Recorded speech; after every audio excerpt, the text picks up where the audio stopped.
करांचं स्वतः दुसरी वेळ आहे हेच करायचे. माननीय दादा बोला आपण. प्रवीण दरेकर साहेबांनी तर बरेच वेगवेगळे मुद्दे त्या ठिकाणी काढले. सभापती महोदय, मी या 260च्या प्रस्तावाच्या संदर्भामध्ये बघत होतो, इतके वेगवेगळे विषय आलेले आहेत आणि इतक्या सदस्यांनी त्या विषयाला स्पर्श करण्याचा प्रयत्न केला. मी पण उत्तर देणार आहे, माझ्यानंतर काही थोडं बहुत बाळासाहेब पाटील देखील उत्तर देणार आहे. तर माझी सभागृहाला विनंती की आमच्या दोघांचे उत्तर आपण ऐकून घ्यावीत. तुम्हाला ते पटेलच अशातला भाग नाही, परंतु आम्ही आमची भूमिका महाविकास आघाडीच्या सरकारची किंवा त्या विभागाच्या वतीनं इथं मांडण्याचा प्रयत्न करणार आहे. सभापती महोदय, विशेषतः विरोधी पक्ष नेत्यांनी जिल्हा वार्षिक योजनेच्या संदर्भामध्ये कोकण, विदर्भ, मराठवाड्याला कमी निधी दिला. प्रवीण दरेकर साहेब, आपण अनेक वर्ष एकमेकाला ओळखतो. मी सभागृहामध्ये असेल किंवा मंत्रालयामध्ये असेल, कुठेही असलो तर कुठल्या विभागाला कुठेतरी कमी निधी द्यायचा किंवा दुर्लक्षित करायचा अशा प्रकारची भूमिका माझी केव्हाही नव्हती आणि पुढेही नसणार आहे. यामध्ये आपण 30% निधी हा जिल्हा, त्या जिल्ह्याची सर्वसाधारण लोकसंख्या लक्षामध्ये घेतो. ग्रामीणची लोकसंख्येला 20% निधी धरतो. जिल्ह्याच्या क्षेत्रफळाला 30% आणि मानव विकास निर्देशांकाला 20%. अशा प्रकारची परंपरा वर्षानुवर्ष त्या ठिकाणी चालत आलेली आहे. परंतु पूर्वीचा काळ वेगळा होता, आताचा काळ वेगळा आहे.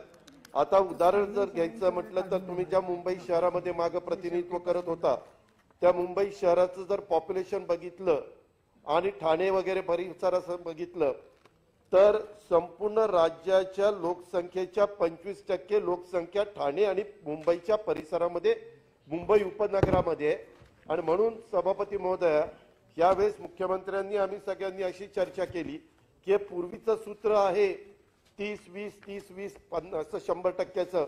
त्याच्यामध्ये शहरी भागाला अधिकचे 1000 कोटी रुपये तिथल्या लोकसंख्येचा विचार करून द्यावेत आणि त्याच्यामध्ये मुंबई शहराला पूर्वीच्या तुलनेमध्ये 250 कोटी जात होते, ते आता 315 कोटी रुपये जातात मुंबई शहरामध्ये. उपनगराला 650 कोटी जात होते, पण उपनगरामध्ये अनेक आमदार प्रतिनिधित्व करतात. आता नवीन धोरणाप्रमाणे तिथं 849 कोटी रुपये जातात. ठाण्यामध्ये 475 कोटी रुपये जायचे, आता ठाण्याला नवीन सूत्राप्रमाणे 618 कोटी रुपये जातात. अशा पद्धतीनं आपण पालघर, रायगड, रत्नागिरी, सिंधुदुर्ग सगळीकडे निधी दिला. हा इथंच निधी दिला नाही, उपराजधानी म्हणून नागपूरला आपण ऍडिशनलचे 100 कोटी रुपये सभापती महोदया दिले. तसंच औरंगाबाद मराठवाड्याचं प्रवेशद्वार म्हणून तिथं जास्तीचा निधी दिला. म्हणजे विभागाची ठिकाणे जी आहेत, मग त्याच्यामध्ये नाशिक असेल, अमरावती असेल, पुणे असेल, आपलं मुंबई असेल आणि हे 6 वेगवेगळ्या ठिकाणी आपण तिथं अधिकचा निधी द्यायचा प्रयत्न केला. त्याच्यामुळे दरेकर साहेब, मी आपल्याला अतिशय स्पष्टपणे सांगू इच्छितो की कुठेही आपण भेदभाव केला नाही. उलट मराठवाडा, विदर्भाला कसा जास्तीचा निधी देता येईल किंवा जिथं लोकसंख्या जास्त आहे तिथं कसा जास्तीचा निधी देता येईल अशाच प्रकारचा प्रयत्न केलेला. दुसरा, तो परिणयजींनी पण आता तो मुद्दा काढला, काही इतर पण सहकारी मित्रांनी तो मुद्दा काढलेला आहे, ते म्हणजे विदर्भ, मराठवाडा आणि उर्वरित महाराष्ट्राच्या विकास मंडळाच्या करता. सभागृहाला एक गोष्ट माहिती असेल की ही ज्या वेळेस अस्तित्वात आली ती साधारण 9 मार्च 1994 रोजीच्या अधिसूचनेनुसार ही विकास मंडळ अस्तित्वात आली. आणि त्यावेळेस ठरलेलं होतं की 5 वर्षाच्या करता त्यांना संधी त्या ठिकाणी द्यायची.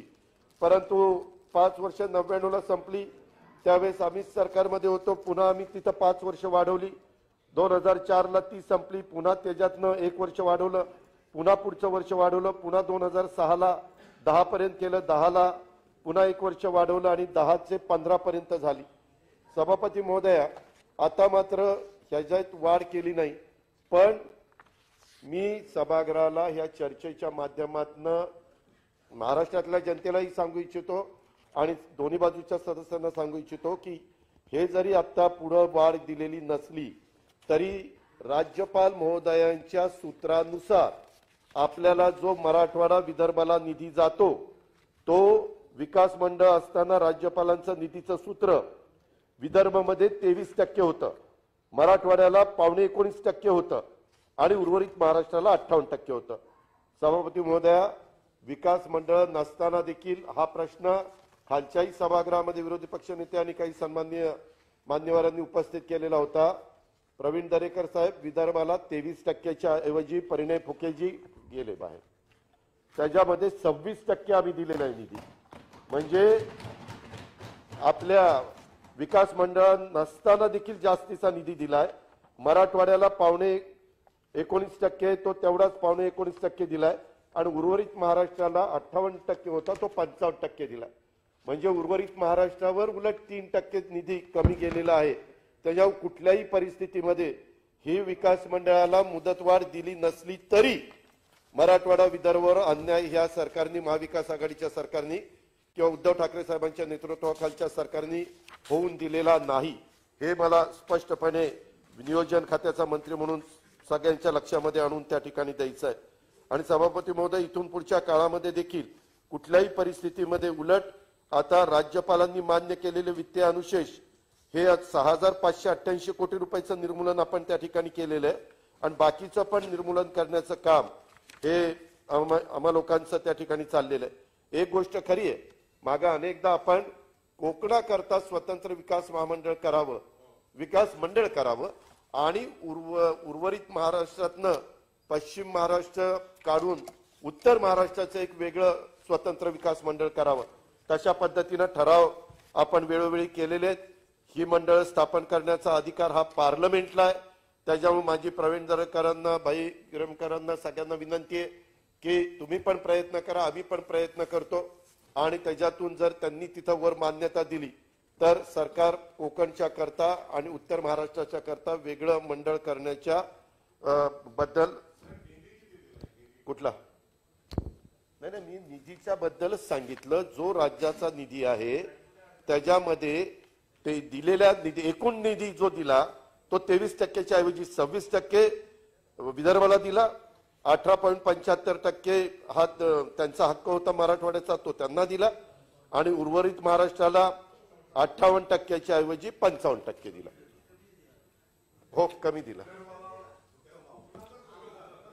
नाही, कोकणाचा कमी झाला नाही. आपण सिंधू रत्न म्हणून रत्नागिरी आणि सिंधुदुर्गच्या बद्दल मला वाटतं 300 कोटीचा कार्यक्रम त्या ठिकाणी दिलेला आहे आणि त्याला वेगळ्या प्रकारचा निधी दिलाय. मी भाई आपल्याला सांगतो, प्रसादजी तुम्हालाही सांगतो सगळ्यांना, कुठल्याही परिस्थितीमध्ये मी नेहमी मंत्रिमंडळामध्ये किंवा कुठेही बोलत असताना ज्या प्रकारे इतर भागाला निधी जातो वेगवेगळ्या सोयाबीनच्या निमित्तानं, धानाच्या निमित्तानं, ऊसाच्या निमित्तानं, आणखीन चक्रीवादळ, अशा वेगवेगळ्या पद्धतीनं, तसं त्या पटीमध्ये आमचा सिंधुदुर्ग, रायगड, रत्नागिरी, पालघर, ठाणे ह्या जिल्ह्याला निधी मिळत नाही. त्याच्यामुळे कुठलाही ह्या जिल्ह्याचा प्रस्ताव आला तर त्याच्यामध्ये अर्थमंत्री म्हणून नेहमी माझं झुकतं माप देण्याचा त्या ठिकाणचा प्रयत्न चालू असतो. आणि तिथं आता पण आम्ही जे काही रेवस्ते, रेड्डी रोड असतील किंवा बाकीच्या संदर्भामध्ये पर्यटनाला चालना देण्याच्या बद्दलचं काम असेल किंवा आता वेगवेगळे बीचेसला मोठ्या पद्धतीनं काही गोष्टी करायच्या, जलवाहतुकीला प्राधान्य द्यायचंय, जेटी करायचे, ह्या सगळ्याचा फायदा नाही म्हटलं तरी कोकण किनारपट्टीलाच होणार आहे. आणि शिवाय इंडस्ट्री आणण्याच्या संदर्भामध्ये देखील आमचे इंडस्ट्री मिनिस्टर सुभाष देसाई साहेब, मुख्यमंत्री, आम्ही सगळेच जण तिथं कशी इंडस्ट्री अधिकची आपल्याला आणता येईल अशाही, आणि ते इंडस्ट्री आणत असताना पर्यावरणाचा पण त्याच्यातनं विचार हा सातत्याने समोर ठेवून पर्यावरणाचं पण कुठं हानी होणार नाही अशा प्रकारची खबरदारी सभापती महोदया आम्ही सगळे त्या ठिकाणी घेत असतो. त्याचबरोबर आज इथं चर्चा करत असताना काही सन्माननीय सदस्यांनी, विशेषतः सुरेश धस आता बाहेर गेलेत, परंतु सुरेश धस, मनीषाताई, शशिकांतजी, चंद्रशेखर बावनकुळे, परिणय फुके, अंबादास दानवे यांनी आपली आपली भूमिका मांडली. बावनकुळे साहेब, मला तुम्हाला सांगायचं, ऊर्जा विभाग तुम्ही पण सांभाळलाय, ऊर्जा विभाग मी पण सांभाळलाय. माझी तर कामाची पद्धत तुम्ही पण अनुभवलेली होती की बाबा मी कधी असं वसुलीच्या बाबतीमध्ये बिलांची वसुली झालीच पाहिजे अशा प्रकारची कडक भूमिका त्या ठिकाणी घ्यायचो. आणि आता मात्र तुम्ही विदर्भ मराठवाड्यात विद्युत शुल्क घ्यायचं नाही आणि आता विद्युत शुल्क मोबाईल टॉवरचं माफ केलेलं आहे, त्याची मला तुम्ही डिटेल माहिती द्या, मी ती जरूर त्या खोलामध्ये जाईल. असं असताना एक तर तिन्ही कंपन्यांच्या बद्दलची आताची परिस्थिती लक्षामध्ये घेता मोबाईल टॉवर कंपन्यांना विद्युत शुल्क माफ करण्याचं काही कारण नाही, परंतु ह्याच्या मागचं कारण काय, का हे करण्यात आलं कारण एकीकडे आपण ह्या डिपार्टमेंटला अधिकचा वेगवेगळ्या प्रकारे निधी द्यायचा प्रयत्न करतोय आणि जालना कंपनीची सबसिडीचे एका दिवसात 28 कोटी रुपये दिले, त्याच्या पण डिटेल मला द्या. मी त्याच्या खोलामध्ये जाऊन डिपार्टमेंटलाही विचारेल की नक्की ह्या दोन्ही तिन्हीच्या बद्दलचे तुम्ही जे मुद्दे उपस्थित केले त्याच्याबद्दल काय वस्तुस्थिती आहे, दोन्ही बाजू लक्षामध्ये घेऊन त्याच्यात जर कुठली बाजू बरोबर होत नसेल तर ती दुरुस्त करण्याची निश्चितपणे राज्य सरकारची तयारी राहील. मी स्वतः अर्थमंत्री म्हणून त्याच्यामध्ये लक्ष देईल, त्याबद्दलची खात्री मी आपल्याला देऊ इच्छितो. तशाच पद्धतीनं सभापती महोदय ह्याच्यामध्ये वेगवेगळ्या प्रकारे भूमिका मांडत असताना दरेकर साहेब तुम्ही इतके मुद्दे उपस्थित केलेले आहेत की कुठल्या कुठल्या मुद्द्याला न्याय द्यायचा. सभापती महोदय, खर तर दरेकर साहेबांचे मी भाषण ऐकत होतो, म्हणजे मी त्यावेळेस सभागृहामध्ये नव्हतो, परंतु त्यांनी खूप मोठं भाषण केलं. अर्थात तो त्यांचा अधिकार आहे, ते विरोधी पक्ष नेते आहेत आणि त्यांनी आरोप पण खूप केले. त्यांचं जर त्यावेळेसचं भाषण मी बघितलं तर आम्हा सगळ्यांना काल तुम्ही त्या दिवशी फारच तापलेले वाटला, फारच पेटलेले वाटला. सभागृहामध्ये एवढं तापलेलं पेटलेलं मी दरेकर साहेबांना कधी बघितलेलं नव्हतं. मी या सभागृहामध्ये गडकरी साहेबांचंही कामकाज बघितलंय, विनोद तावडे साहेबांचं पण कामकाज त्या ठिकाणी बघितलेलं आहे, परंतु तुमचं ते सगळं एकंदरीत रागरंग बघून दरेकर साहब को गुस्सा क्यों आता है असं पद्धतीनं आम्हाला वाटायला लागलं. परंतु त्यालाही काही कारणं असू शकतात, ती तुम्हाला स्वतःला खास माहिती आहे. त्यामुळं मला एवढंच सांगायचं, दरेकर साहेब, आम्ही लोक सहकारातनं पुढे आलेला मी कार्यकर्ता. मी 1991 साली पुणे जिल्हा मध्यवर्ती सहकारी बँकेचा पहिल्यांदा चेअरमन झालो. नंतर मला त्या भागातल्या लोकांनी खासदार केलं आणि मग नंतर मी खासदारकीचा 6 महिन्यात राजीनामा देऊन राज्य मंत्रिमंडळामध्ये आलो. त्याच्यावर सहकार मी फार जवळनं बघितलेला. इथं आमचे सहकार मंत्री बाळासाहेब असतील किंवा अनेक जण सहकारातनं पुढे आलेले, आणि सहकारात स्वर्गीय यशवंतराव चव्हाण, वसंतराव नाईक या सगळ्यांनी आणि नंतरच्या काळामध्ये पवार साहेबांनी पण सहकाराला कशा पद्धतीनं नेहमी ताकद देण्याचं काम केलेलं आहे हे उभ्या महाराष्ट्राने पाहिलेलं आहे. आता त्याच्यातली त्या काळातली पिढी तसं बघितलं तर राहिली नाही. विशेषतः कोल्हे असतील, काळे असतील, विखे असतील, ही सगळी लोक आपल्याला सोडून गेलेली आहेत. मात्र त्यांची दुसरी पिढी, तिसरी पिढी, चौथी पिढी, काही ठिकाणी त्याच घरातली चौथी पिढी देखील तिथं काम करते. आता सभापती महोदय निलय नाईक आलेले आहेत, आज त्यांचा वाढदिवस. मी आपल्या सगळ्यांच्या वतीनं निलय नाईकांना वाढदिवसाच्या खूप खूप हार्दिक शुभेच्छा देतो. सभापती महोदय, ह्या सगळ्या संदर्भामध्ये मला एवढंच सांगायचंय की हे जे काही मधल्या काळामध्ये वातावरण केलं गेलं की जे काही साखर कारखाने विकले गेले, त्याच्यातनं खूप मोठा काहीतरी भ्रष्टाचार झालेला आहे, खूप मोठं दरोडे घातलेले आहेत, लुटालूट झालेली आहे. मी आपल्या ह्या चर्चेच्या उत्तराच्या वतीनं बोलत असताना एकच गोष्ट सांगू इच्छितो. सभापती महोदय, ज्या मुंबई जिल्हा मध्यवर्ती सहकारी बँकेचे चेअरमन प्रवीण दरेकर साहेब, आपण बरेच वर्ष होता, आता मला वाटतं सिद्धार्थ कांबळे तिथं चेअरमन आहेत, मागं पण अनेकांनी तिथं चेअरमन म्हणून काम केलं. तुम्हाला माहिती असेल की सुंदरबाग सोसायटीच्या काही ठेवी आपल्या मुंबई जिल्हा मध्यवर्ती सहकारी बँकेमध्ये ठेवल्या होत्या आणि सदरच्या ठेवी लीड बँक म्हणून महाराष्ट्र सहकारी बँकेमध्ये मुंबई जिल्हा बँकेने ठेवलेल्या होत्या. आणि महाराष्ट्र राज्य सहकारी बँकेने त्या काळामध्ये मोठ्या प्रमाणावर सहकारी साखर कारखान्यांना कर्ज वाटप केलं होतं. सभापती महोदया, त्यावेळेस मला आठवत आहे, साधारण राज्य सरकार मला वाटतं 12 कोटी द्यायचं भाग भांडवल, 4 कोटी ते शेतकरी गोळा करायचे, 12 4 16 आणि 24 कोटी आपण बँका द्यायचो. असं 40 कोटीचा त्या काळातले साखर कारखाने सभापती महोदय 2,500 मेट्रिक टनाचे उभे राहायचे. हा मी सुरुवातीचा काळ सांगतो. आणि त्याच्यामध्ये मोठ्या प्रमाणावर ह्यांनाही वाटायचं लोकप्रतिनिधींना की आपल्याला आपल्या भागामध्ये अस्तित्व टिकवायचं असेल तर एक साखर कारखाना काढला पाहिजे. साखर कारखाना काढल्यानंतर काही माणसं कामाला लावता येतात, एक मोठ्या प्रमाणावर तिथे आर्थिक सुबत्ता आणता येते आणि त्याच्यातून शिक्षण संस्था उभ्या करता येतात. बरंच काही करायचं म्हटलं चांगल्या पद्धतीनं तर करता येतं.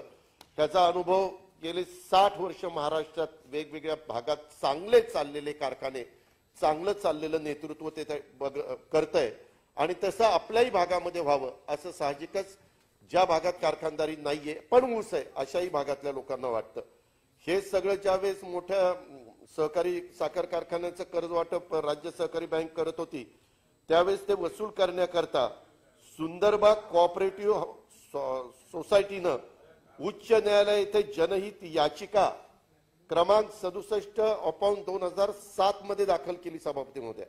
आणि त्या अनुषंगाने उच्च न्यायालयाने महाराष्ट्र राज्य सहकारी म्हणजे एमएससी बँकेनं जरंडेश्वर सहकारी साखर कारखान्याच्या लिलावा संदर्भात कारवाई करावी असे आदेश दिले.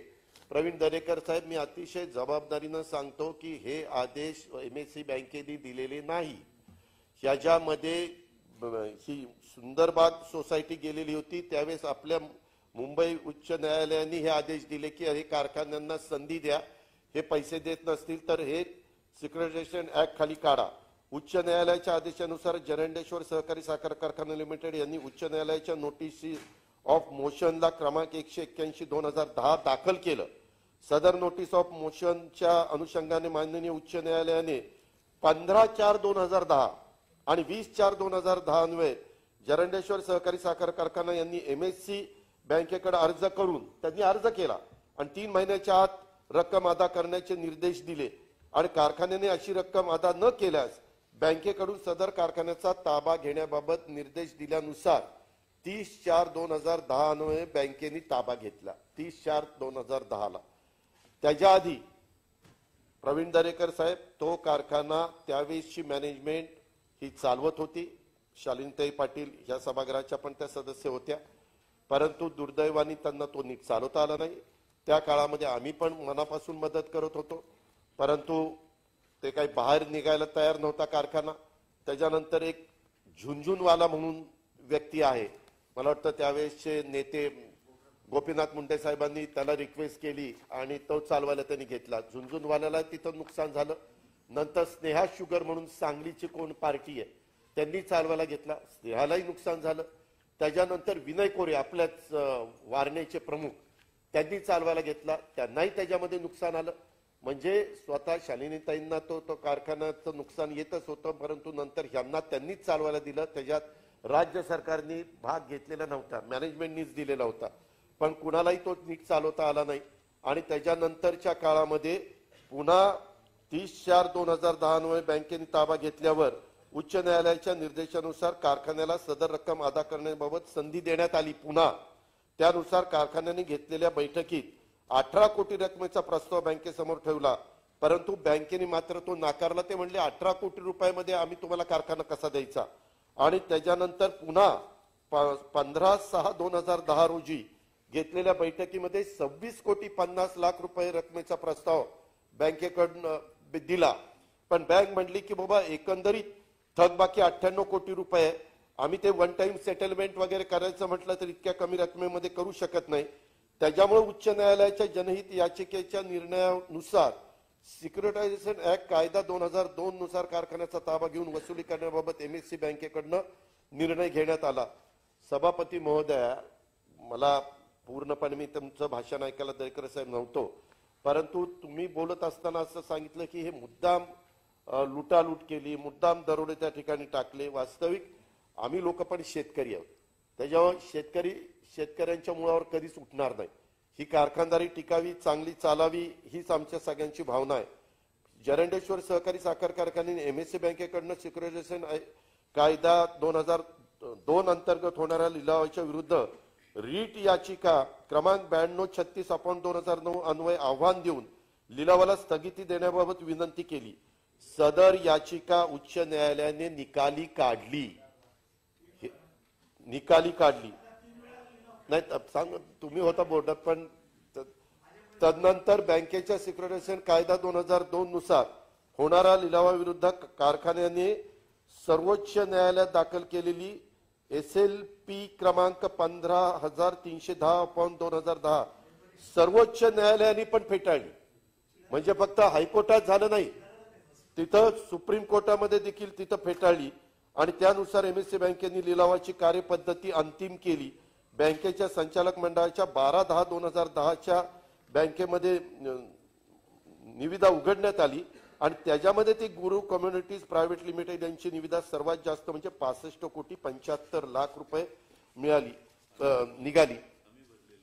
दरेकर साहेब इथं स्वतः राजारामप्पू पाटील जे म्हणजे सहकारी साखर कारखान्याचे प्रमुख बसलेले आहेत, त्यांच्या नेतृत्वाखाली तिथं चालतं. त्यांनी टेंडर भरलं होतं, त्याच्यामध्ये दौंड शुगरनी टेंडर भरलेलं होतं, त्याच्यामध्ये विनय कोरेंनी टेंडर भरलेलं होतं. त्याच्यात इतक्या वेगवेगळ्या कारखान्यांनी, काहीतरी कर्नाटकच्या पण काही लोक पार्टीज आलेल्या होत्या, त्यांनी टेंडर भरलेलं होतं, बऱ्याच जणांनी टेंडर भरलेलं होतं. परंतु त्याच्यात हायएस्ट टेंडर हे 65 कोटी आल्यामुळं त्यांना 65,75,00,000 ते टेंडर फायनल केलं गेलं. आणि ह्याच्यात नाही 65 कोटी नाही बघ ते ठीक आहे, जे काही असेल माझ्याकडे आता आकडा आहे तो 65 कोटी 75 लाखाचा आहे. पण तू त्यावेळेस बोर्डामध्ये स्वतः जयंत पाटील साहेब पण होते, त्याच्यामुळे सहसा आपण सभागृहामध्ये एखाद्या सन्माननीय सदस्यांनी माहिती दिली ऍडिशनलची ती ग्राह्य मानतो, तर ती तशी पण असू शकेल त्यांच्या सांगण्यावरून. अशा पद्धतीनं ते सगळं झालं आणि तो कारखाना त्या बाबतीमध्ये गुरु कम्युनिटीने चालवायला घेतला. ह्याच्यामध्ये पहिल्यांदा दिवाणीचं झालं, नंतर फौजदारी झालं, नंतर DRT झालं. फौजदारीच्या संदर्भामध्ये देखील कोरेगाव इथे एक मॅटर होती, त्याच्यानंतर तिथं ती पुन्हा त्याच्यात तर JMFC कोर्टाने कलम 120B 201 409 418 420 427 465 आणि कलम 471 सह भारतीय दंड संविधानाच्या कलम 34 नुसार आदेश पारित केले. नंतर MSC बँकेने अतिरिक्त सत्र न्यायालय सातारा येथे क्रिमिनल रिव्हिजन 108/2011 अन्वये JMFC न्यायालय कोरेगाव यांच्या आदेशाला स्थगिती देण्याबाबत रिव्हिजन अर्ज दाखल केला आणि त्याच्यानंतर सातारा बँक सत्र न्यायाधीश सातारा यांनी बँकेचा अर्ज मान्य करून भारतीय दंड संविधान 202 अन्वये या प्रकरणी सखोल चौकशी करण्याचे निर्देश देऊन JMFC न्यायालय कोरेगाव यांच्या आदेशास स्थगिती दिली. तसेच अंतिम निकालामध्ये सदर बँकेने केलेली कारवाई ही सरफेसी कायद्यान्वये केलेली असून सदर बँकेची कारवाई योग्य असल्याचे नमूद केले. सत्र न्यायाधीश सातारा यांच्या उपरोक्त आदेशानुसार विरुद्ध जरंडेश्वर सहकारी साखर कारखाना यांनी उच्च न्यायालय मुंबई येथे क्रिमिनल रिट पिटिशन क्रमांक 3657/2012 3563/2012 अन्वये दाखल केलेली याचिका उच्च न्यायालयाने 10/4/2013 रोजी फेटाळली. त्याच्यानंतर DRT मध्ये पण गेले. DRT मध्ये देखील या आयोग जी काही प्रक्रिया राबवताना प्रथमदर्शी कोणतीही चूक दिसून येत नाही, या प्रकरणी चौकशी अन्वये अतिरिक्त सत्र न्यायाधीश सातारा यांनी केली असून ते उच्च न्यायालयात वैध ठरवले. आता या प्रकरणी पुन्हा चौकशी करण्याबाबत अर्ज करणे म्हणजे माननीय न्यायालयाच्या आदेशाचे उल्लंघन तसेच अवमान केल्यासारखे होईल. या बाबी पाहता ह्या सगळ्याचा विचार सभापती महोदय झाला पाहिजे. आणि दरेकर साहेब हे सुप्रीम कोर्टापर्यंत जाऊन हे सगळं त्या ठिकाणी टिकलेलं आहे. तरी देखील आता ईडीनं त्यांना त्याची अटॅचमेंट त्या ठिकाणी केलेली आहे. ईडीचं काम करेल, त्याच्याबद्दल मला काही इथं टीका टिप्पणी करण्याचं कारण पण नाही आणि मला अधिकार पण नाही. परंतु सभापती महोदय हे जे काही चाललेलं होतं, मी थोडीशी अधिकची माहिती प्रवीण दरेकर साहेब बरेच बारकाईनं ह्याच्यामध्ये गेल्यामुळे काढण्याचा प्रयत्न केला. त्यावेळेस माझ्या एक गोष्ट लक्षात आली. सभापती महोदय, पाठीमागच्या काळामध्ये ह्या खात्याचे मंत्री स्वतः हर्षवर्धन पाटील साहेब होते, त्यावेळेसचे अर्थमंत्री जयंत पाटील आणि मला वाटतं सहकार राज्यमंत्री अशा जयप्रकाश दांडेगावकर बहुतेक, अशा तिघांची एक कमिटी असायची आणि त्या कमिटीनी पण काही साखर कारखाने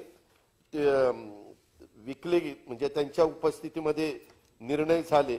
मला ती गोष्ट सभागृहाच्या लक्षात आणून द्यायची. ह्या पद्धतीनं जे साखर कारखाने विकले गेलेले आहेत त्याच्या जर किमती तुम्ही बघितल्या तर तुम्ही आश्चर्यचकित व्हाल. परंतु त्याच्याबद्दल कुठे चर्चा देखील यत्किंचितही होत नाही.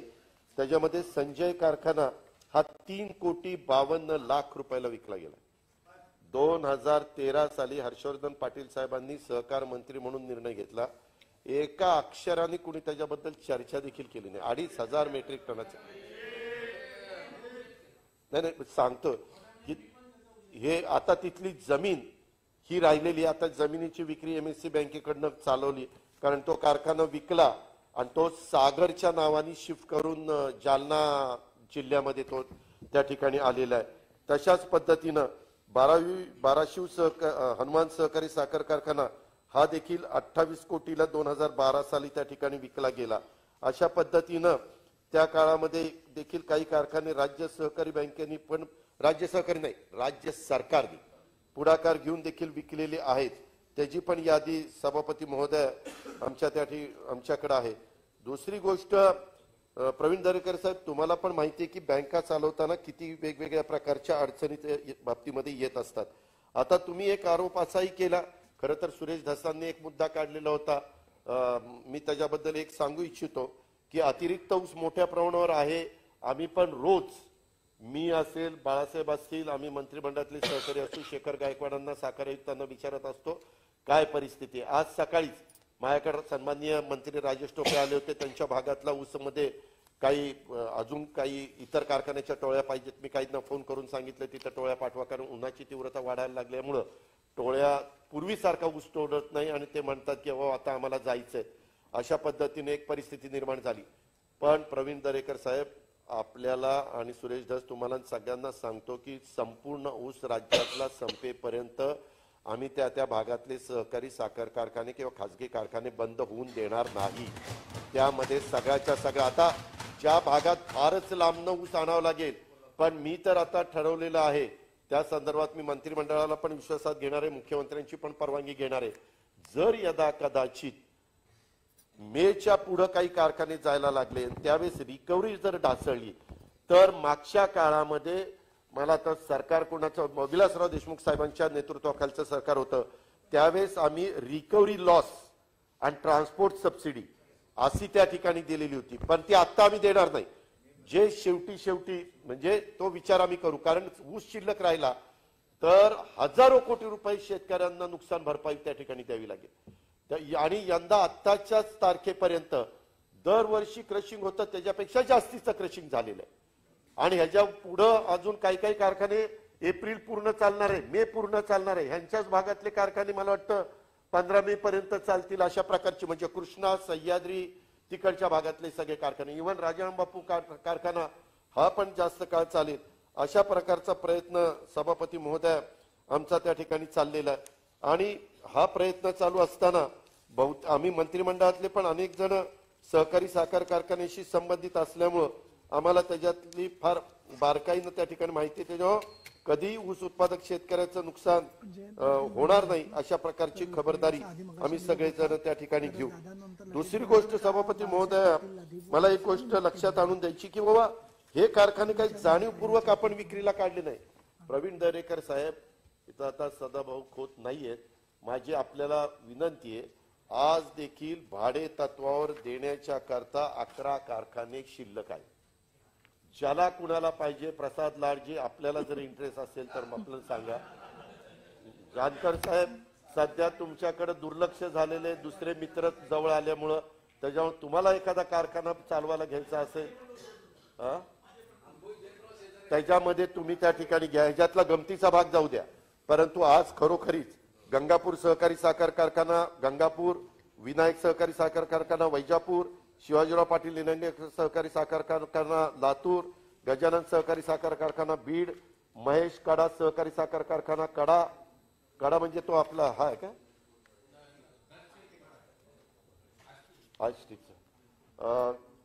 पाजराकांत सहकारी साखर कारखाना साक्री, जय जवान सहकारी साखर कारखाना चाकूर, यशवंत सहकारी साखर कारखाना थेऊर, स्वर्गीय बापूराव देशमुख सहकारी साखर कारखाना वर्धा हिंगणघाट, जय किसान सहकारी साखर कारखाना दारवा बोदेगाव आणि दत्त, असेही कारखाने आज पण चालवायला नाही. एक मिनिट, सभागृहाने ऐका. माझं सभागृहाच्या माध्यमातून राज्यातल्या जनतेला सांगायचं, कारखाने चालवायला घ्यायला 25 वर्षाकरता चालवायला देतात.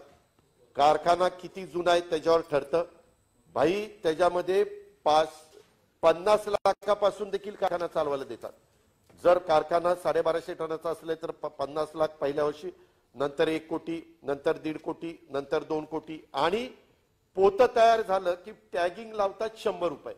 म्हणजे त्यांनी जर 3 लाख पोती तयार केली तर 100 म्हणजे 3 कोटी रुपये त्यांना भरावे लागतात. अशा पद्धतीनं कारखाने चालवायला मिळतात. आजही आपल्याकडे आहे. काही जण 25,000 कोटीचा घोटाळा, 10,000 कोटीचा घोटाळा, आकडे तर असे काढतात की आकडा ऐकला की निम्मा माणूस बेजार झाला पाहिजे. याला काहीतरी आहे. आता कुठंतरी आमच्यावर यायला लागलं की काहीतरी थोडस तुमच्यावर येणारच ना. हे आहेच ना, मनुष्य स्वभाव आहे. वास्तविक तुम्हालाही ह्याच्यामधली वस्तुस्थिती माहितीये. तुम्ही काय बोलला की काही कारखाने तर 15 कोटीला घेतलेत. आता 15 कोटीला कुठले कुठले कारखाने घेतलेत मी त्यांची नावं घेत नाही. आज ते राष्ट्रीय पातळीवर अतिशय चांगलं काम करतात. त्यांचे तीन तीन कारखाने आहेत, परंतु उत्तम पद्धतीने ते चालवतात. पण ते म्हणतात माझ्या आयुष्यात सगळ्यात मोठी चूक कुठली केली असेल तर मी कारखाने चालवायला घेतले. आज स्पष्टपणे ते बोलतात. ती त्यांची भूमिका ते कुठं लपवत नाही. परंतु सभापती महोदया, हे कारखाने घेतल्यानंतर प्रवीण दरेकर साहेब म्हणले की एखादा कारखाना 65-70 कोटीला घेतला आणि 500 कोटी 600 कोटी रुपये कर्ज दिलं. मी आपल्याला सांगतो, इथं जयंतराव आहेत, इथं बाळासाहेब आहेत, त्यांना विचारा, जर तुम्ही 5 लाख पोती तयार केली तर एका पोत्यावर 3200-3300 प्रमाणे 90% रक्कम तुम्ही प्लेजवर देता, म्हणजे साधारण 3000 रुपये. सभापती महोदय, 5 लाख पोती तयार केली की 150 कोटी रुपये बँक ते मॉर्गेज पोती घेते आणि देतेच. ह्याच्यात कारण नसताना एक समज असा आहे, अरे ह्याने 15 कोटीत कारखाना घेतला आणि ह्याला 150 कोटी कसे दिले. आता तर इथं मी 25 लाख पोत्याचं काढलंय. एक कारखाना तुम्ही ज्याचे आरोप केले तो यंदा 25 लाख पोती तयार करेल, म्हणजे 25-75 750 कोटी रुपये त्यांना प्लेजवर मिळणार आहेत. बावनकुळे साहेब रितसर, काही चुकीचं नाही, कारण तेवढा माल त्यांनी बँकेकडे मॉर्गेज करून ठेवलेला आहे. पोतं विकलं की पहिले पैसे बँकेला जाणार आणि नंतर ते नाही. प्लेजवर देताना आपण कशाला देतो? शेतकऱ्याचे पैसे देण्याच्या करता प्लेजवर पैसे देतो. तोडणी वाहतूक, नंतर शेतकरी आणि साखर कारखानदारामध्ये कामगार असतात त्यांच्याकरता, HNT करता, या करता सभापती महोदय आपण देतो. त्याच्यामध्ये चुकीचं काही नाही. परंतु आताच्या काळामध्ये जसं मी मगाशी सांगितलं की काही कारखाने राज्य सरकारने विकले, त्याच्याबद्दलची चर्चा नाही. त्याच्यामध्ये काही कारखाने विकत घेतले परंतु ते बंद आहेत. इथं सन्माननीय रणजितसिंह मोहिते पाटील बसलेले आहेत, त्यांना विचारा. रणजित, शंकर सहकारी साखर कारखान्याच्या बाबतीमध्ये आपण कितीदा प्रयत्न केला, मनापासून प्रयत्न केला. आम्ही ते करत असताना कधी दुजाभाव करत नाही. आता PDCC बँकेचं तुम्ही काढलं, आज राज्यामध्ये 2च बँका चांगल्या म्हणजे नावाजलेल्या बँका म्हणून ओळखल्या जातात. एक सातारा जिल्हा मध्यवर्ती सहकारी बँक आणि एक पुणे जिल्हा मध्यवर्ती सहकारी बँक.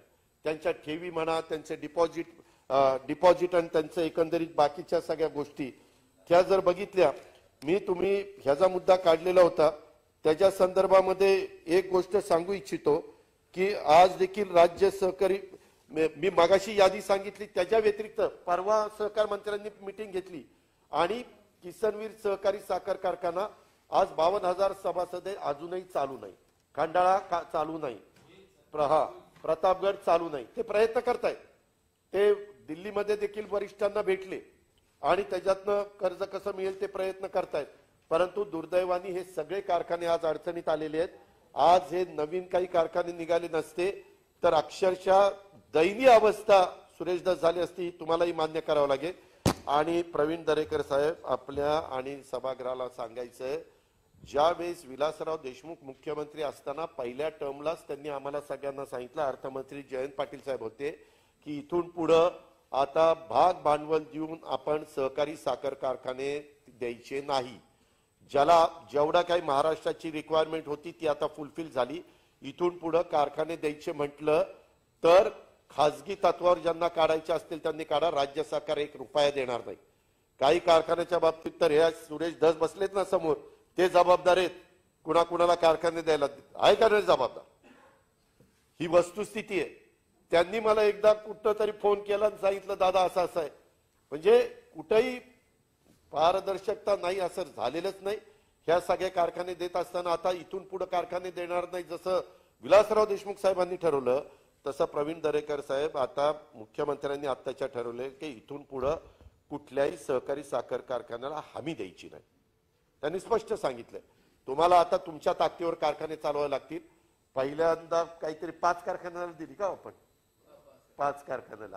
त्याच्यामध्ये राजगड सहकारी, भारत बालकेंचा एक कारखाना होता, धनंजय महाडकांचा एक कारखाना होता, कल्याण काळेंचा एक कारखाना होता आणि एक कारखाना आता लक्षात नाही, पण 5-6 कारखान्यांना आपण दिलं. कुठंही काही म्हणजे भेदभाव न करता. त्याच्यामध्ये कल्याण काळे त्यावेळेस तुमच्याकडे होते, त्याच्यामध्ये धनंजय महाडिक आजही तुमच्याकडे आहेत, म्हणजे तसा भेदभाव आपण त्या ठिकाणी केला नाही. अशा पद्धतीनं सभापती महोदय आपण तिथं काम करतोय आणि राज्य सरकार पण ही कारखानदारी पण चालावी, परंतु ते प्रत्येक बाबतीमध्ये राज्य सरकारवरच अवलंबून राहू नये अशा प्रकारची भूमिका ही मुख्यमंत्र्यांनी घेतलेली आहे. आम्हाला थोडी ती पचवायला थोडं जर गेलं, परंतु आम्ही पण मग शेवटी सगळ्यांना सांगितलं की बाबा आता तुम्हाला तुमच्या स्वतःच्या ताकदीवरच इथून पुढच्या काळामध्ये पुढे जावं लागेल. आता त्या ठिकाणी तुम्ही आमच्यावर अवलंबून त्या ठिकाणी राहू नका अशा प्रकारची भूमिका सभापती महोदय आम्ही त्या ठिकाणी स्वीकारलेली आहे. दुसरी गोष्ट, जसं मी मगाशी तुम्हाला काही कारखाने वाचून दाखवले तशाच पद्धतीनं काही कारखान्यांच्या किमती म्हणजे व्हॅल्युएशन तुम्ही जरंडेश्वरचं सांगत होता फार, त्याच्यावर जरंडेश्वरचं व्हॅल्युएशन जरंडेश्वर 39,77,00,000 रुपये झालेलं होतं. कारखाना गेला 65,75,00,000 रुपयाला. त्याच्या संदर्भातले अशाच प्रकारे आणि त्याच्या उलट यवतमाळचा कारखाना शंकर 22,27,00,000 व्हॅल्युएशन झालं, परंतु 19,25,00,000 गेला. त्याच्यानंतर राम गणेश गडकरी 26 कोटीचा कारखाना व्हॅल्युएशनचा 13 कोटीला गेला. कारण विदर्भामध्ये सहसा कोणी कारखाने चालवायला पुढे येत नाही, कारण ऊस नाहीये तिथं. वैनगंगा सहकारी कारखाना 14,08,00,000चा 14,10,00,000 त्या ठिकाणी घेण्यात आला. अशा पद्धतीनं सगळी लिस्ट आहे, खूप मोठी लिस्ट आहे.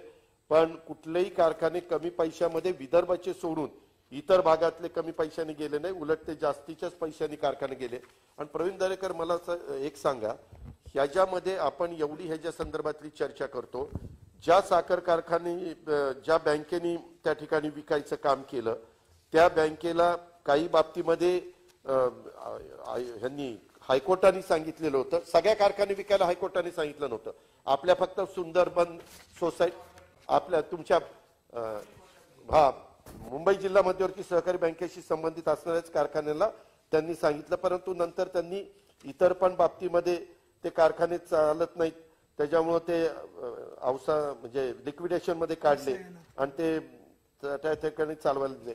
दरेकरजी तुम्हाला एक दुसरं सांगतो, फक्त आपण तर म्हणजे महाराष्ट्रातल्या शेतकऱ्यांनी चालवायला घेतले तर गोष्ट वेगळी, परंतु रयत सहकारी साखर कारखाना, उदयसिंग गायकवाड सहकारी साखर कारखाना, इंदिरा म्हणून एक कोल्हापूरचा सहकारी साखर कारखाना, ते आत्नी शुगर कर्नाटकचे आमदार आहेत, भाजपचे तिथे आमदार आहेत, ठीक आहे कुठल्या पक्षात असा होतो त्यांचा अधिकार आहे, पण हे तिन्ही कारखाने आज ते चालवत आहेत. नंतर दालमिया कुठं परराज्यातनं आले आणि त्यांनी कोल्हापूरचा कारखाना त्या ठिकाणी चालवायला घेतलाय. आणि आता निनाई देवी पूर्वी इथं सभापती म्हणून जे काम करत होते त्यांनी एक निनाई देवी कारखाना काढला, तो चालवता आला नाही, शेवटी तो दालमियानी चालवायला घेतलेला आहे, विकत घेतलेला आहे ह्याच्या शिराळ्याच्या परिसरातला. त्याच्यानंतर मी मगाशीच तुम्हाला सांगितलं 50 लाख, 1 कोटी, 2 कोटी, 3 कोटी त्या कारखान्याची एकंदरीत कॅपॅसिटी बघून वर्षाला तेवढी रक्कम द्यावी लागते, टनाला 100 रुपये बँकेला द्यावे लागतात. अशा पद्धतीने हे कारखाने चालवायला मिळू शकतात. तरी माझं आजही म्हणणं आहे की अजून कुणाला पाहिजे असेल, हाऊस असेल तर जरूर त्यांनी कारखाने चालवायला घ्यावेत. 1 मिनिट मंत्री महोदय, वेळ वाढवते मी आपली उत्तरं मंत्री महोदयांची आणि राईट टू रिप्लाय होईपर्यंत वेळ वाढवते. सभापती महोदय, ह्याच्यामध्ये मला एक गोष्ट सांगायची की तुम्ही पुणे जिल्हा मध्यवर्ती सहकारी बँकेचं बरंच काढलं, माझ्याकडे ते सगळं रिपोर्ट आहे, कारण मी सुरुवातीला त्या बँकेचा 7 वर्ष चेअरमन त्या ठिकाणी होतो. पण आता साधारण 11,500 कोटीच्या तिथं ठेवी आहे, लोन 8,000 कोटीचं दिले गेलेलं आहे आणि एनपीए 4.82 आहे, नेट एनपीए -6 आहे, -6 म्हणजे 600 ते 650 कोटी ज्यादा प्रोव्हिजन प्रवीण दरेकर साहेब त्या पुणे जिल्हा मध्यवर्ती सहकारी बँकेने केलेली आहे. आणि भीमा सहकारी साखर कारखाना जो राहुल कुलांच्या नेतृत्वाखाली चालतो त्याचे 113 कोटी रुपये मुद्दल आणि 62 कोटी व्याज आहे. आम्ही भेदभाव करत नाही. राहुल जरी तिथं चेअरमन असले तरी त्यांनाही आम्ही निधी दिला. राजगड सहकारी साखर कारखाना आमच्या संग्राम थोपटेंच्या नेतृत्वाखाली चालतो, त्यांचे 9 कोटी आणि 8.5 कोटी व्याज अशी रक्कम त्याच्यामध्ये आहे. बाकीचं कुणाचंही थकीत नाही, सगळ्यांचे व्यवस्थित रिपेमेंट त्या ठिकाणी चाललेलं आहे. आणि यंदाच्या वर्षी मी अंदाज घेतला तर ढोबळ नफा 260 कोटी रुपये होईल आणि निव्वळ नफा 70 कोटी रुपये होईल. अशा प्रकारचे 31 मार्च पर्यंत आकडे त्या ठिकाणी येतील. पण अशा प्रकारची परिस्थिती आहे. तीच अंदाज मी एमएससी बँकेच्या बाबतीमध्ये घेतला. एमएससी बँकेचा ढोबळ नफा हा 700 कोटी रुपये होईल आणि नेट नफा हा 400 कोटी रुपये 31 मार्च पर्यंत होईल. दरेकरजी, जर हे जसे बाकीचे लोक बँका बुडून गेले परदेशात निघून, कोण विजय मल्ल्या घ्या, नीरव मोदी घ्या आणि कोण कोण कोण कोण अक्षरशः आपल्या बँका संपवल्या, तसं आज आपली एमएससी बँक अतिशय मजबूत बँक आहे. हे कुणालाही मान्यच करावं लागेल. त्याच्या संदर्भामध्ये तुम्ही ज्या पीडीसीसी बँकेचा उल्लेख केला, पीडीसीसी बँकेमध्ये आताच संचालक बोर्ड जवळपास एकतर्फी एका विचाराचं निवडून आलेलं आहे आणि ती पण बँक चांगली आहे. मी नेहमी सहकार मंत्र्यांना सांगत असतो की बँका कोण चालवतोय हे बघू नका, त्याचा पक्ष बघू नका. जर तो चुकीचा असेल तर तो सत्ताधारी पक्षाचा असू द्यात किंवा विरोधी पक्षाचा असू द्यात, त्याच्याबद्दलची ऍक्शन घ्यायला तुम्ही मागे पुढे बघू नका. आणि तशा पद्धतीनं आपण केलेलं पण आहे. अनेक सहकारी साखर कारखान्यांच्या इन्क्वायऱ्या चालू आहे, त्याला कुठल्याही परिस्थितीत आपण स्थगिती दिलेली नाही. त्याच्या संदर्भामध्ये नाशिक जिल्हा बँकेमध्ये देखील तिथं तर सर्व पक्षीयच चालायचं, पण तिथं आता आपण प्रशासक दिलेला आहे आणि ती बँक आता हळूहळू सुधारती. सोलापूर जिल्हा मध्यवर्ती सहकारी बँक रणजितजी, तिथं देखील आज प्रशासक आहे आणि पूर्वीच्या तुलनेत बँक सुधारतीये.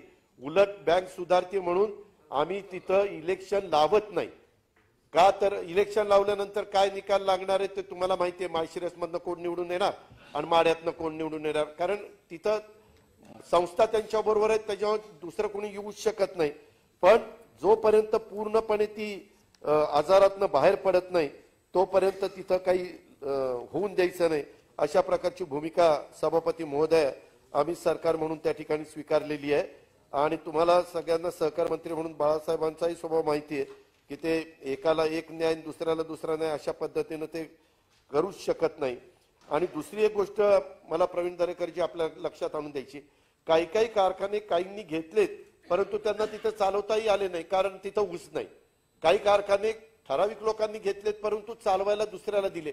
जसं तुम्ही काय तर जरंडेश्वरच्या बाबतीमध्ये म्हणाला, तो पहिल्यांदा बीव्हीजीने त्याची कंपनी काढली होती. बीव्हीजीला खासगीत विचारा, तो म्हणेल की मी माझी कंपनी, त्याची पत्नी, त्याचे पार्टनर, त्याची पत्नी असे ते सगळ्यांनी मिळून काढली होती. त्यांनाही चालवायला घेतल्यानंतर तोटा आला आणि आताच्या मॅनेजमेंटनी 2,500 टनाचा कारखाना 12,500 टनाचा केला.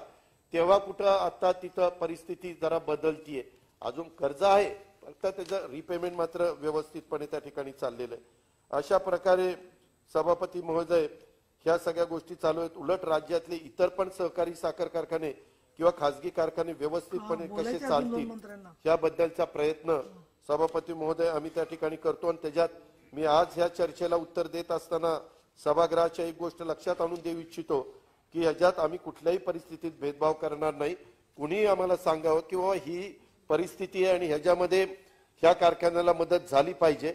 नियमाच्या चौकटीमध्ये राहून सगळ्या कागदपत्राची पूर्तता असेल तर निश्चितपणे महाविकास आघाडीचं सरकार किंवा आमचा सहकार विभाग त्या सहकारी संस्थेला, मग तो साखर कारखाना असेल, ती सूतगिरणी असेल, ते अजून दुसरी कुठली दूध संघ असेल, कुठली संस्था असेल, त्या संस्थेला मदत करण्याची मानसिकता ही राज्य सरकारची निश्चितपणे आहे. सभापती महोदया, राज्यात सध्या नागपूर जिल्हा बँक, नागपूर, वर्धा, बुलढाणा, सोलापूर, बीड आणि नाशिक या 6 जिल्हा मध्यवर्ती सहकारी बँकेमध्ये प्रशासक मंडळ नियुक्त करण्यात आलेले आहे. प्रशासक मंडळ नाही, फक्त एकटा प्रशासकच आपण त्या ठिकाणी दिलेला आहे. आणि सद्यस्थितीत कलम 83 नुसार मुंबई, परभणी, अमरावती, यवतमाळ या 4 बँकांची चौकशी चालू आहे. त्याच्यातली मुंबई बँकमध्ये तुम्हाला माहिती आहे कोण मॅनेजमेंट आहे. परभणी बँकेमध्ये आमचेच सुरेश वरपुडकर सिटिंग आमदार ते तिथं चेअरमन आहेत. अमरावती बँक देखील तसं बघितलं तर काँग्रेसच्याच ताब्यामध्ये आहे. यवतमाळ जिल्हा बँक कुणाच्या ताब्यात आहे? काँग्रेसच्याच ताब्यात आहे. त्याच्यामुळे इथं भेदभाव असा केला जात नाही. आणि 88 प्रमाणे राज्यात नाशिक जिल्हा बँक, सोलापूर जिल्हा बँक, रत्नागिरी जिल्हा बँक, अमरावती जिल्हा बँक, बीड जिल्हा बँक, सांगली जिल्हा बँक, नागपूर जिल्हा बँक, धुळे, नंदुरबार ह्या 8 जिल्हा बँकांची चौकशी त्या ठिकाणी चाललेली आहे. कारण आम्हालाही कळतंय की शेवटी तुम्ही आम्ही आज असू उद्या नसू, परंतु सहकारी संस्था आणि बँका ह्या कायमच्या राहणार आहेत. त्याच्यामुळे त्या मजबूतच राहिल्या पाहिजेत. त्या अतिशय पारदर्शकच तिथं कारभार त्या ठिकाणी चालला पाहिजे. ह्याबद्दल पण सभापती महोदय आमचं कुणाचं दुमत नाहीये. म्हणून ती पण गोष्ट मी सभागृहाच्या लक्षामध्ये त्या ठिकाणी आणून देऊ इच्छितो. इतर बाबतीमध्ये देखील माझ्याकडे बरीच माहिती आहे, परंतु आता सगळ्याच बाबतीमध्ये मी सभागृहाचा वेळ घेऊ इच्छित नाही. इतर पण काही काही मुद्दे दरेकर साहेब तुम्ही त्या ठिकाणी मांडलेले आहेत. त्या मुद्द्याच्या संदर्भात उदाहरणार्थ मला वाटतं जसं तुम्हाला आम्ही हमी दिलेली होती मुंबई जिल्हा बँकेला, तसं मुंबई बँक, नांदेड बँक आणि मला वाटतं उस्मानाबाद बँक या 3 बँकांच्या बद्दलचे हमीचे पैसे मिळावेत अशा प्रकारची तुमची मागणी आहे. आणि साखर कारखान्याकडील थकीत कर्जासंबंधित शासकीय थक हमी पोटी बँकेस देय रकमेच्या बद्दल मी आमचे प्रधान सचिव देवरांच्या अध्यक्षतेखाली एक समिती केलेली आहे आणि देवरांना सांगितलेलं या 3 बँकांचा तुम्ही सगळं तपास म्हणजे त्याची पाहणी चौकशी करा आणि त्याच्यातून किती पैसे आपण त्या ठिकाणी दिले गेले पाहिजे. मला खरं तर ते 31 मार्चच्या आत संपवायचं होतं, परंतु मी आजच त्याच्याबद्दलची माहिती घेतली. पण देवराव म्हणले की मला अजून काही काळ त्याच्याकरता लागेल, मला काही 31 मार्चच्या आतमध्ये ते संपवता येणार नाही. त्यामुळे थोडासा उशीर होईल, परंतु त्या संदर्भामध्ये देखील थोडंसं टप्प्याटप्प्याने तिथली पण रक्कम देण्याच्या करता आम्ही सर्वतोपरी सहकार्य करू. माझी एवढंच आपल्याला सगळ्यांना सांगणं आहे की मधल्या काळामध्ये ह्या सहकारी साखर कारखान्यामध्ये प्रचंड भ्रष्टाचार झालाय, काहीतरी चुकीचं झालंय वगैरे वगैरे जे काही आरोप केले जात आहेत. आज देखील साखर कारखाना म्हणजे स्टीलचा भाव तर 90,000 झालेला आहे टनाला, तरी देखील अजूनही काही कारखाने चालवण्याच्या करता कुणी पुढे येत नाही. कारण कारखाना चालवायचं म्हटलं तरी इतकं म्हणजे अडचणी असतात आणि त्याला सगळ्याला तोंड देणं आणि त्याच्यात FRP तर इतकी मिळालीच पाहिजे, ते पैसे द्यावेच लागतात, त्याच्यामध्ये टाळाटाळ करून चालत नाही. आता FRPच्या बद्दल थोडासा एक वेगळा निर्णय घेतला, त्याच्यामध्ये काही लोकांचा विरोध आहे. परंतु गेल्या वर्षीची रिकव्हरी जर एखाद्या कारखान्यांची 11% असेल तर यंदाचा भाव 11%नी FRP द्यायचं हे जरा चुकीचं धोरण आहे. जर त्यांचं यंदा 12% तिथे रिकव्हरी निघाली तर 11%चे पैसे 12% वाल्यांना का द्यायचे, हा भेदभाव आहे. तर म्हणून त्यांनी एक सूत्र ठरवलेलं आहे, त्याच्यात लगेच रक्कम जात नाही, पण पहिल्यांदा मला वाटतं 10% विचार करून आपण पैसे देतो आणि त्याच्यानंतर कारखाना बंद होत असताना साधारण अंदाज घेतो बाकीचे पैसे देतो. परंतु ते शेतकऱ्याच्या फायद्याचं आहे, कारण कधी कधी सीझन जर लांबला तर रिकव्हरीवर कमी अधिक प्रमाणात परिणाम होतो. तसंच आम्ही इथेनॉलला मोठ्या प्रमाणावर प्रोत्साहन देतोय. स्वतः गडकरी साहेब त्याच्यामध्ये आम्हाला अतिशय मनापासून मदत करतायत. केंद्र सरकार देखील त्याच्यामध्ये मदत करते. केंद्र सरकारने पण 6% व्याजाने मोठ्या प्रमाणावर निधी इथेनॉल प्लांट उभे करण्याच्या करता त्या ठिकाणी दिलेले आहेत. त्याच्यामुळे त्याचाही फायदा आपण महाराष्ट्रातल्या शेतकऱ्याला कशा पद्धतीने होईल याबद्दलचा प्रयत्न चालू आहे. मला सभागृहाच्या एक गोष्ट लक्षात आणून द्यायची की यंदाच्या वर्षी आपण एवढी मोठ्या प्रमाणात साखर एक्सपोर्ट केलेली आहे की देशाच्या इतिहासामध्ये एवढी साखर आतापर्यंत एक्सपोर्ट झालेली नव्हती. उलट अजून देखील साखर एक्सपोर्ट करण्याच्या करता आपला प्रयत्न आहे आणि त्याच्यात केंद्राचं सर्वतोपरी सहकार्य आहे. मधल्या काळामध्ये देखील केंद्राने एक चांगला निर्णय घेतला. बरेच वर्ष तो निर्णय डॉक्टर मनमोहन सिंगजी असताना असेल, प्रणव मुखर्जी साहेब असताना असेल, पी चिदंबरम साहेब असताना असेल, असे अनेक सन्माननीय अर्थमंत्री होते. मी जयंतराव इतक्यादा पवार साहेबांच्या बरोबर डेलिगेशन मध्ये आम्ही अर्थमंत्र्यांना भेटायचो. इन्कम टॅक्स लागलेला होता, परंतु तो अक्षरशः म्हणजे अमित शहा साहेब होते म्हणूनच ते सगळं क्लिअर झालं. आता ते टांगती तलवार बहुतेक सहकारी साखर कारखान्यांची त्या ठिकाणी दूर झालेली आहे. त्याच्यामुळे प्रवीणजी जे चांगलं झालेलं आहे त्याला आम्ही चांगलंच म्हणणार, त्याच्यामध्ये टीका टिप्पणी करण्याचं काहीच कारण नाही. पण एकंदरीत इथून पुढच्या काळामध्ये देखील वाटचाल करत असताना तुम्हाला विरोधी पक्षनेता म्हणून तुम्ही असाल किंवा कुणी देवेंद्र फडणवीस असतील किंवा कुणी दोन्ही बाजूचे सत्ताधारी पक्षाचे किंवा विरोधी पक्षाचे कुठलेही सदस्य असतील त्यांनी केव्हाही आम्हाला हक्कानी सांगावं किंवा इथं असं तुम्ही एक सभागृहात बोलता नाही बोलता पण इथं मात्र सहकारामध्ये राजकारण आणतात तशा पद्धतीनं आमच्याकडनं राजकारण आणलं जाणार नाही. त्याच्यात चांगल्याला चांगलंच म्हटलं जाईल आणि त्याला मदतच त्या ठिकाणी केली जाईल अशा बद्दलची पण ग्वाही मी आपल्याला देतो. मगाशी बावनकुळे साहेब आपण जे काही ह्याचं काढलेलं होतं थकबाकीचं त्याच्याबद्दल मी जरा माहिती घेतली. जळगाव, अहमदनगर, पुणे, सोलापूर, औरंगाबाद या 4-5 जिल्ह्यात 5-6 जिल्ह्यातच थकबाकी एकंदरीत शेतकऱ्याच्या थकबाकीच्या निम्मी थकबाकी इथंच आहे आमच्या 5-6 जिल्ह्यांच्या मध्ये आणि बाकीच्या कोकणात तर काही थकबाकी नाही. कुठं 8 कोटी 7 कोटी 12 कोटी अशी आहे. त्याच्या कोकणाच्या मध्ये काही नाही. इव्हन आमचं कोल्हापूरला पण त्या मानाने थकबाकी तशी कमी आहे म्हणजे तिथंही वसुलीचं प्रमाण जास्त आहे. पण मराठवाड्यामध्ये आणि पश्चिम महाराष्ट्रातल्या ह्या काही जिल्ह्यांच्या मध्ये आणि उत्तर महाराष्ट्रामध्ये जळगाव आणि नगर ह्या दोघांकडेच 10,000 कोटीची थकबाकी आहे. सोलापूरला पण 5,000 आहे म्हणजे 15,000 कोटीची अशी थकबाकी आहे. आणि त्याच्याकरता आता तर आमचे ऊर्जा मंत्री नितीन राऊत साहेबांनी 3-4 महिन्यापर्यंत परवानगी दिलेली आहे. मी सभागृहाच्या लक्षात आणून देऊ इच्छितो ही परवानगी आत्ताचं रब्बीचं पीक पदरामध्ये पडण्याच्या करता आहे. कारण पीक जळायला लागले आणि लाईट बंद म्हणून ती सवलत महाविकास आघाडीच्या सरकारने दिलेली आहे. पण एकदा वसुली पीक निघाल्यानंतर मात्र त्यांना चालू बाकी ही द्यावी लागेल. त्यांनी व्याज माफ केलेलं आहे, दंडव्याज माफ केलेलं आहे. आता कुठल्याही प्रकारची त्याच्यामध्ये हे राहिलेली नाहीये, बाकीची सवलत राहिली नाही. हे काय मी आत्ताच सांगितलं. अहमदनगर 5,036 कोटी. त्याच्यानंतर बीडला पण सुरेश धस आपला पण नंबर चांगला आहे 2,230 कोटी. औरंगाबादला 2,664 कोटी. जळगावला पण 3,346 कोटी. नाशिक 3,000 कोटी. पुणे 3,031 कोटी. अशा सोलापूर 5,000. रणजित आपलं तर काय 5,000 हायगेच नाही.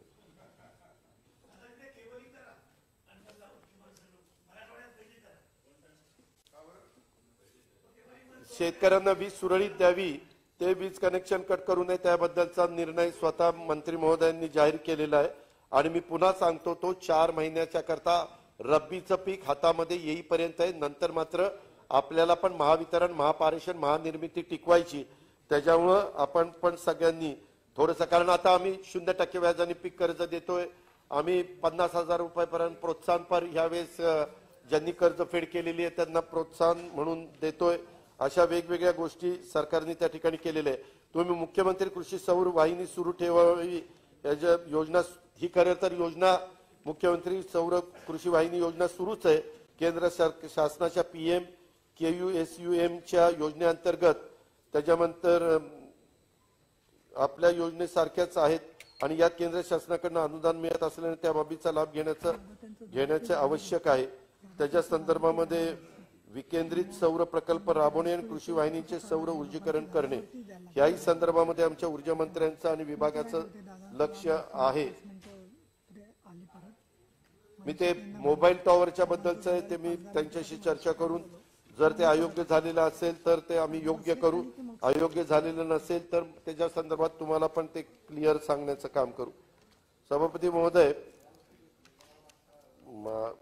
जेवढं काही मी वेळ पण संपत आलेला आहे पण जेवढं काही मला जास्तीत जास्त कव्हर करता येईल तेवढं कव्हर करण्याचा मी प्रयत्न केला. मी एवढंच सभागृहाला सांगू इच्छितो की एकंदरीतच राज्य सरकारनी किंवा जिल्हा बँकांनी किंवा राज्य सहकारी बँकेनी यांनी साखर कारखाने विकत असताना इव्हन प्रवीण दरेकर साहेब आपलं ज्यावेळेस सरकार आलं म्हणजे देवेंद्र फडणवीसांच्या त्यांच्याही काळामध्ये काही कारखाने विकले गेलेले आहेत. परंतु त्याच्या संदर्भामध्ये तुम्ही त्या कारखान्यांची पण किंमत बघा. कुठेही फार काही असा भेदभाव त्या ठिकाणी झालेला नाहीये. आणि अनेक वर्ष प्रशासक म्हणूनच तिथं MSC बँकेमध्ये आता आम्ही सरकारमध्ये आल्यावर आम्हाला तिथं निवडणूक लावता येत होती. कारण सेक्शन 11 खाली आपण जास्तीत जास्त 5 वर्षाच्या करता ठेवू शकतो. परंतु आम्ही कुणी निवडणूक लावलेली नाही. कारण तिथं आता प्रशासक आहेत. अनास्कर तुमच्याही काळात होते, आमच्याही काळात आम्ही त्यांना ठेवलं. असा काही कुठं भेदभाव केलेला नाही. जे चांगलं काम करत असेल तिथं राजकारण न आणता त्यांना तिथं पूर्णपणे सहकार्य करायचं, अशाच प्रकारची भूमिका ही महाविकास आघाडीच्या सरकारची आहे. आणि पुढेही सगळ्यांना बरोबर घेऊन जाण्याचा प्रयत्न, कारण सहकाराचा मूळ उद्देशच तो आहे आणि तोच उद्देश कसा सफल करता येईल याकरता आम्ही सगळेजण उद्धव ठाकरे साहेबांच्या नेतृत्वाखाली कटिबद्ध आहोत, अशा प्रकारचा विश्वास मी सभागृहाला देतो आणि माझे 2 शब्द संपवतो. याच्यानंतर